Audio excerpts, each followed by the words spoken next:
Muito boa noite a todos. Boa noite. As nossas primeiras palavras de agradecimento, a generosidade da nossa querida companheira, e dizer que voltar à Seara do Bem é sempre uma alegria. Nós vamos iniciar a nossa fala de hoje procurando retornar no tempo 2000 anos e visitarmos aquele dia que está registrado de forma indelével na história da humanidade. A noite da última ceia de Jesus. Depois do lava-pés, depois da ceia que reuniu os 12 discípulos, após a saída de Judas Iscariotes para cometer o seu grande equívoco, Jesus reúne os 11 e diz a eles: se me amais, guardai os meus mandamentos. E eu rogarei ao Pai, e Ele vos enviará outro Consolador, que ficará eternamente convosco, que vos relembrará de tudo que eu tenho ensinado, e ensinará outras tantas coisas, que agora vós não tendes condições de entender. Estas palavras de Jesus, aliás, registradas no Evangelho de Mateus, são, antes de mais nada, num primeiro momento, dignas de uma análise. Primeiro, essas palavras foram destinadas às pessoas, às criaturas, que amassem os ensinamentos do Mestre, que amassem e compreendessem o próprio Jesus. Ele anunciou a vinda de um Consolador, ele que era um Consolador. Vejam que ele falou: enviarei outro Consolador. E o Consolador viria para duas coisas: para relembrar tudo aquilo que Jesus tinha ensinado. E o segundo, viria para ensinar outras tantas coisas que a humanidade naquela época não tinha maturidade para entender. Isso é um fato lógico, porque Jesus tinha pleno conhecimento da imaturidade cultural dos homens da humanidade de seu tempo. Tanto é que tantas vezes ele falou por parábolas, falou em linguagem simples, suas intervenções às vezes eram prosaicas, em respeito àquelas populações analfabetas, sofredoras daqueles dias. Essas palavras de Jesus nos merecem hoje, homens e mulheres do século XXI, uma reflexão. Jesus diz que o Consolador viria para relembrar tudo aquilo que ele tinha ensinado. O verbo é relembrar. Se Jesus fala em relembrar, era que os seus ensinamentos teriam que ser lembrados novamente. Jesus tinha perfeito conhecimento de uma análise profunda de que tudo aquilo que ele havia trazido de ensinamentos iriam ser esquecidos. A sua mensagem primordial foi a mensagem de amor e de paz. E se nós agora buscarmos os livros de história que nos separam nesses 20 séculos do Mestre, vamos constatar que Jesus tinha plena razão. A humanidade esqueceu todos os seus ensinamentos de amor e de paz. Porque analisando a história do planeta Terra, especialmente a história europeia, nós vamos constatar que nunca aconteceram tantas guerras religiosas em nome de Jesus, como nos séculos que identificaram, por exemplo, a Idade Média. Nunca tantas armas foram abençoadas para destruir o inimigo infiel, as cruzadas.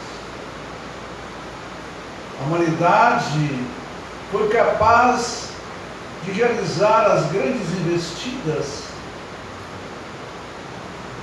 da chamada Santa Inquisição, onde milhares de pessoas foram sacrificadas vivas em fogueiras, e pensaram um pouco diferente da fé então imposta. Uma fé cega, dogmática, que colocava na órbita dos pensamentos das criaturas humanas a ideia de um Deus que castigava, de um Deus justiceiro e de um Deus muitas vezes irracional. Mas a fé era aquela.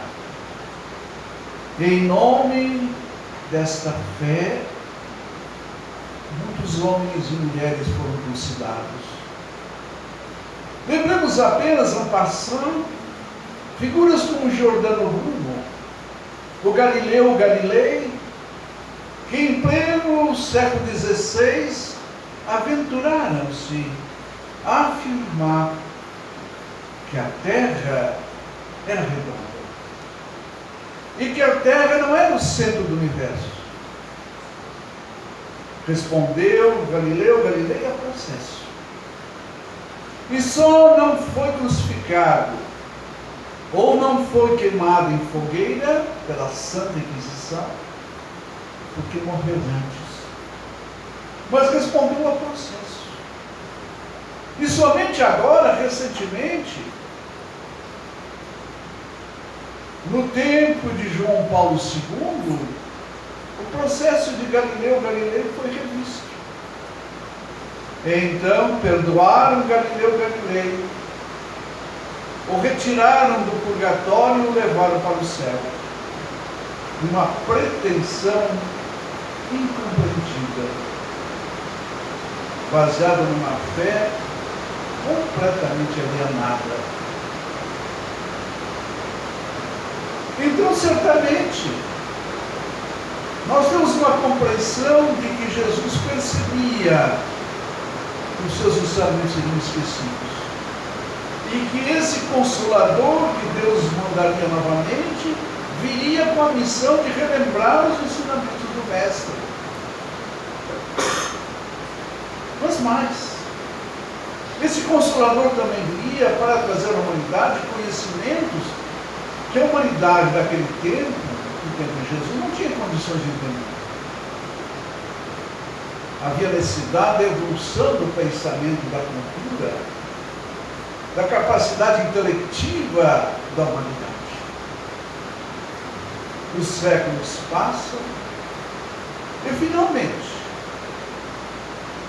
na segunda metade do século XIX, depois de acontecimentos históricos importantes, como foi a Revolução Francesa, como foi a Declaração dos Direitos do Homem, e outros momentos importantes que demonstram e avalizam que o homem se encontra em outro estágio de conhecimento e de maturidade, eis que surgem na Europa, na velha Europa, acontecimentos muito impressionantes.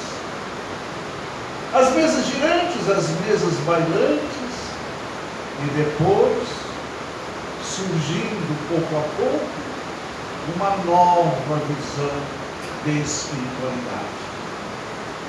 surge a doutrina espírita, o Consolador prometido por Jesus, e que vem trazer à humanidade uma nova visão consciencial. Vem reverter completamente uma visão de fé, porque vem implantar na humanidade uma fé nova, a fé racional, em substituição à fé dogmática.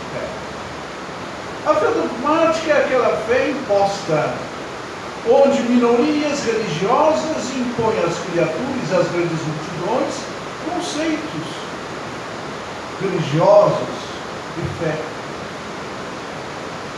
Então se dizia: se não credes isso, você vai para o inferno. Se não creres naquilo, Deus irá castigá-lo. E as pessoas vão crer com medo do castigo, da ira divina, dos castigos divinos. Então a minoria abusava da ignorância das multidões. E o grande filho da ignorância é o medo. E o medo estava instalado naquelas várias gerações que viveram na época, na Europa medieval e na Idade Moderna.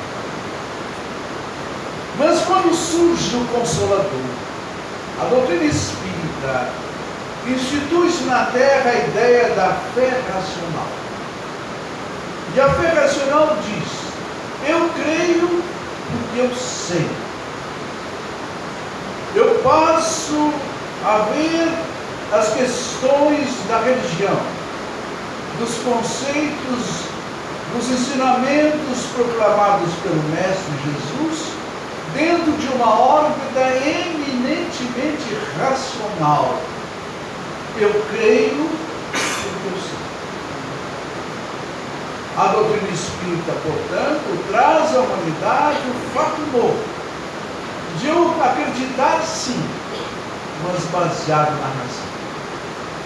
E a razão, por sua vez, está alicerçada no conhecimento. Isso impõe ao homem que ele explore essas faculdades divinas próprias do ser humano, a sua capacidade intelectiva e a sua potencialidade moral. Somos seres inteligentes. E a inteligência nos proporciona a busca do conhecimento. Quanto mais a nossa inteligência aguça as nossas percepções e a nossa capacidade de verificar as coisas, de analisar os processos e de obter consciência dos fatos, esta fé e essa ideia se aplica. Então chegamos a um conceito de consciência. O que é buscar, o que é ter consciência? Ter consciência é um determinado grau de percepção. Existe, por exemplo, a consciência sensorial. A consciência que eu tenho através dos 5 sentidos do ser humano. Por exemplo, eu agora tenho consciência plena que o clima é um pouco mais ameno. Percebe-se pelo ruído, pela nossa audição, que chove lá fora. Os nossos corpos estão nos sentindo bem, aceitando a temperatura atual. Ninguém está com frio ou com calor demasiado. Portanto, temos uma consciência plena da nossa situação, do nosso corpo e a tudo que os sentidos nos proporcionam. É, portanto, a chamada percepção sensorial. Mas a criatura humana que somos possui também a capacidade abstrata.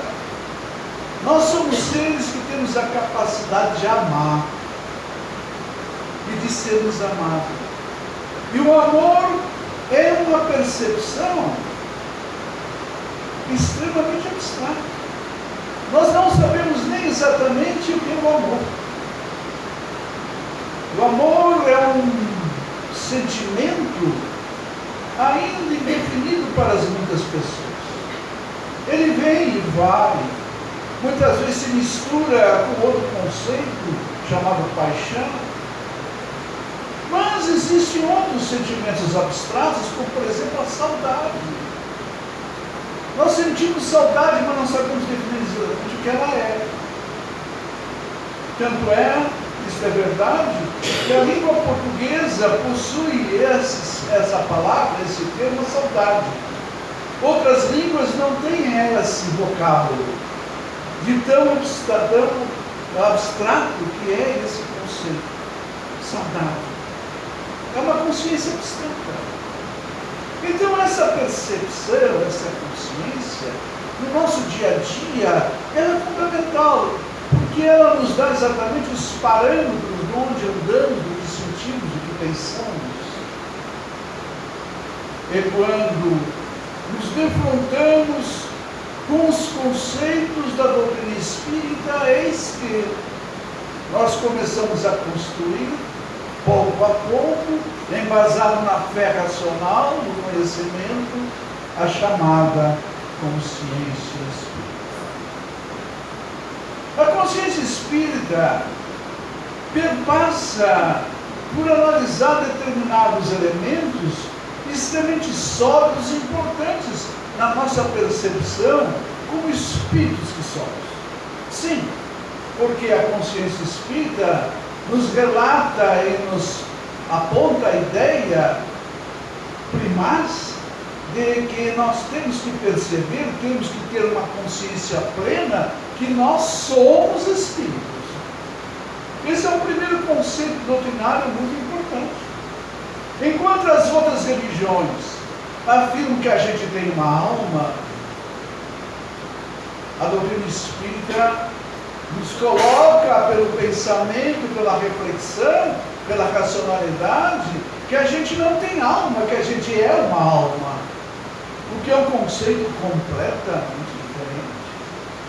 Aliás, os espíritos, quando dito uma Kardec, a obra básica da doutrina, o livro dos Espíritas, uma obra de filosofia dialética, lá na abertura da segunda parte, na questão 76, Allan Kardec, o fundador da doutrina espírita, vamos dizer assim, um homem que realizou a codificação dos ensinamentos dos espíritos, Allan Kardec vai e propôs a seguinte pergunta àquelas entidades espirituais.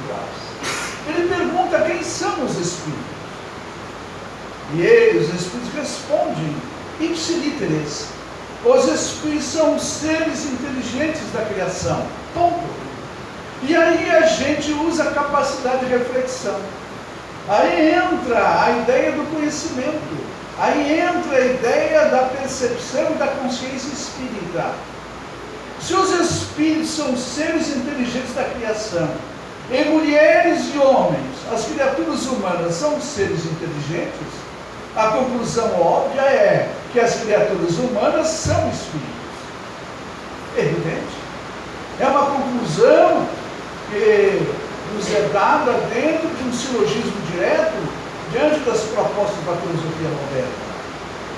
Então, é o primeiro conceito primaz para todos nós. Somos espíritos. Então, temos que ter essa consciência. E como nós somos espíritos e não temos espírito, como nós somos alma e não temos alma, nós somos seres imortais. E essa é uma outra percepção absoluta. A nossa imortalidade. Quando nós falamos da nossa imortalidade, temos que ter consciência disso, temos que perceber isso. Nós temos que compreender o que os Espíritos nos ensinam. Eles nos ensinam que todos nós, Espíritos, temos uma vida só. A vida é espiritual. Que um dia na história, nós somos criados por Deus, simples e ignorantes, iniciando uma caminhada ascensional. chamada evolução espiritual. E que essa caminhada tem um início e tem um fim. E essa caminhada milenar chegará ao seu ápice, ao seu término, no momento em que todos nós espíritos atingirmos um grau máximo de perfeição relativa. Isso é, chegaremos ao patamar de sermos seres de imensa sabedoria, de imensa moralidade. E, portanto, chegaremos à condição de espíritos puros. Evidentemente, essa caminhada é uma caminhada milenar. Também compreendemos, diante da ideia da nossa imortalidade, que Deus, na sua sabedoria, colocou um processo que nós temos que cumprir dentro dessa evolução espiritual. Portanto, Deus, na sua inteligência, desde o momento em que realizamos as primeiras reencarnações na Terra, isso é, as primeiras experiências terrestres, cujo objetivo é a aprendizagem, é o desenvolvimento intelectivo, é o desenvolvimento da potencialidade moral, temos nós adormecidos em nosso psiquismo todas as virtudes. Elas estão lá em estado latente. A virtude do altruísmo, a virtude da humildade, a virtude da honestidade, da piedade, enfim, todas as virtudes estão adormecidas dentro de nós. Aquele homem que caminhou pelos caminhos do mundo nas épocas primeiras, na época da pré-história, nas primeiras encarnações humanas, era um ser profundamente, por exemplo, egoísta e orgulhoso.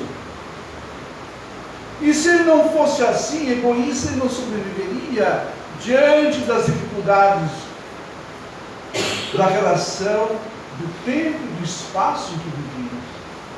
Mas à medida que o tempo vai passando, essas virtudes vão pelos processos que ele tem que atravessar nessa caminhada milenar, ele vai compreendendo que tem que, pouco a pouco, desenvolver esse altruísmo.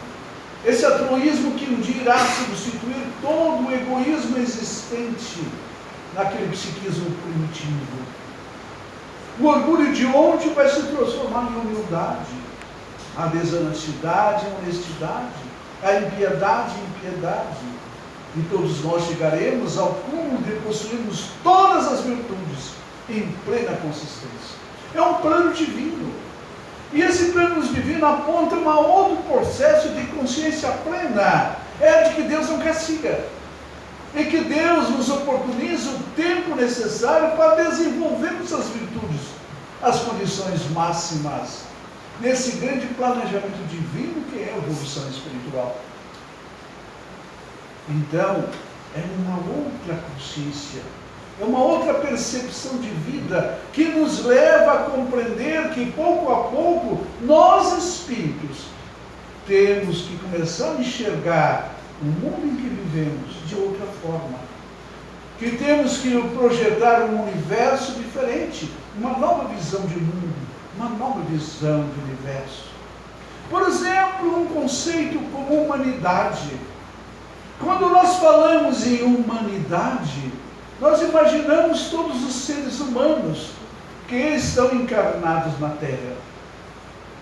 Mas quando participarmos da ideia da consciência espírita, vamos ver que esse termo humanidade se amplia. Porque não apenas são homens e mulheres encarnados na Terra, mas também todos os desencarnados que estão vinculados ao planeta Terra. E todos aqueles seres que existem em outras moradas do Pai. Lembram? Jesus, nos seus ensinamentos, há muitas moradas na casa de meu Pai. Isto é, existe vida além da Terra. Existem espíritos vivendo o seu processo ascensional em outros mundos. E são nossos irmãos, com os mesmos processos e dentro da mesma caminhada espiritual. Portanto, a humanidade se alarga, porque eles também são nossos irmãos.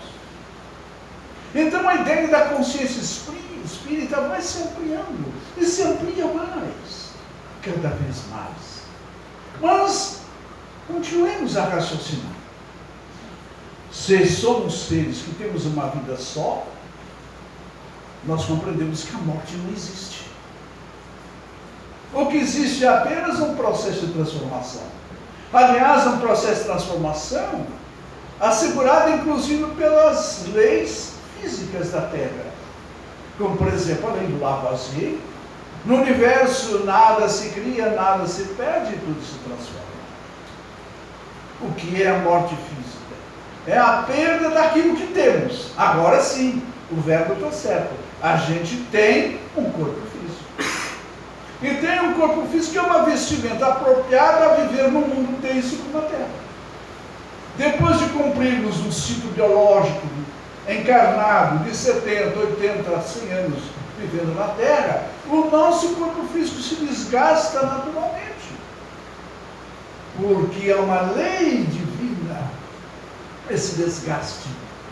E vai acontecer em função do desgaste a morte do corpo físico, mas não a morte da alma que sou.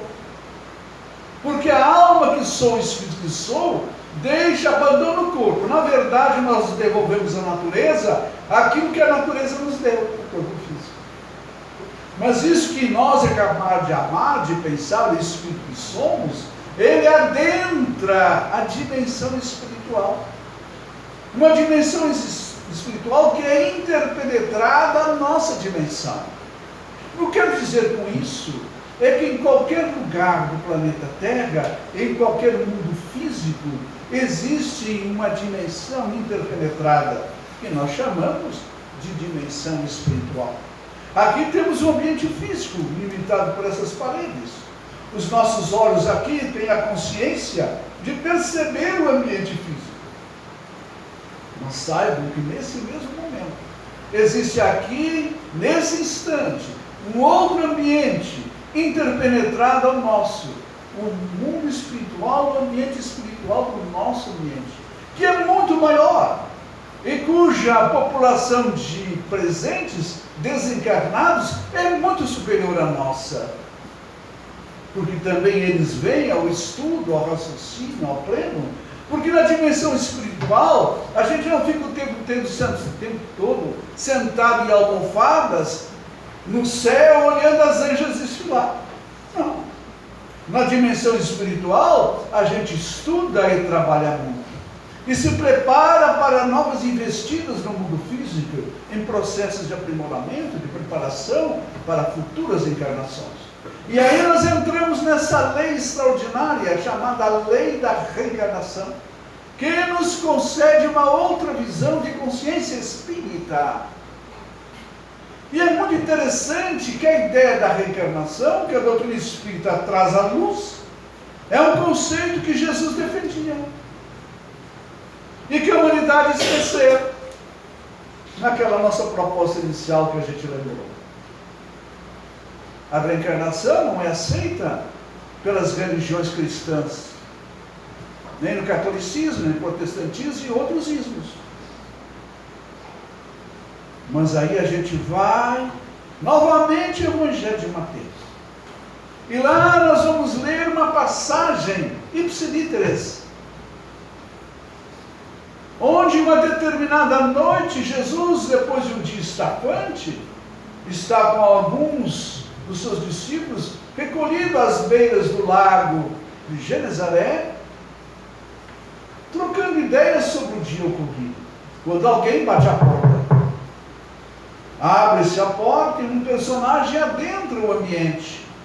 E todos reconhecem que o personagem que chega é Nicodemos, o doutor da lei, um homem importante na sociedade judaica. Esse homem encara Jesus e faz a seguinte pergunta: Mestre, o que eu preciso fazer para entrar no reino dos céus? A humanidade gosta muito desse reino dos céus, porque esse reino dos céus é uma promessa de felicidade, e quem não quer ser feliz? Só que a nossa consciência espírita nos diz que o céu é a nossa consciência em paz, o inferno é a nossa consciência sem paz, com remorsos.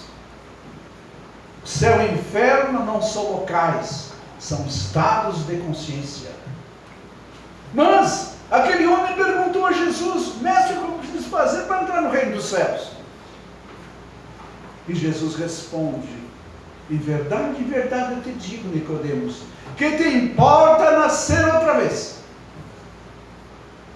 Então, Nicodemos se surpreende, como talvez muitas pessoas aqui estejam surpresas. E Nicodemos então faz uma pergunta muito importante. Ele pergunta a Jesus: mas mestre, como pode ser isso? Como eu, sendo um homem velho, voltar ao ventre da minha mãe? Eles estão falando de nascimento. Não estão falando em outra coisa. Eles estão falando de nascimento. Mestre, como eu, um homem velho, posso voltar ao ventre da minha mãe? E Jesus fecha o ensinamento. Em verdade te digo, que te importa nascer outra vez? O que é nascido da água é água. O que é nascido do Espírito é Espírito. O que Jesus está dizendo na sua capacidade extraordinária? O que é a água? E a gente tem que pensar. A gente tem que ter consciência das coisas, percepção das coisas. O planeta Terra, o que mais existe nele? Água. 3/4 partes do nosso planeta são oceanos. E vamos deixar de lado os lagos, os rios, etc. O nosso próprio corpo é uma percentagem altíssima em água. Então, na verdade, na figuração de Jesus, a água é o símbolo do princípio material, da matéria. O corpo físico é matéria. O que é nascido da água é água. O que é nascido do Espírito é Espírito. O que é o Espírito? O Espírito é sinônimo de inteligência. O que é a ligação da inteligência com a matéria? Nós. O ser que reencarna, volta à vida através do nascimento, renasce. Então, nós somos seres que temos muitas reencarnações. Somos seres, portanto, multiexistenciais. Uma vida física, mas muitas existências, uma vida espiritual, mas muitas existências físicas. Então, temos que fazer essa diferença. Então, temos que perceber essa visão consciencial deste fato que a doutrina nos dá. Mas avancemos no nosso raciocínio. Se existem seres que possuem corpo e outros seres que continuam vivos, mas não têm corpo, e chamaremos eles de desencarnados, que estão fora da carne, fora do corpo físico. Esses seres vivem numa dimensão espiritual. E se nós atentarmos ao abrirmos o Evangelho segundo o Espiritismo,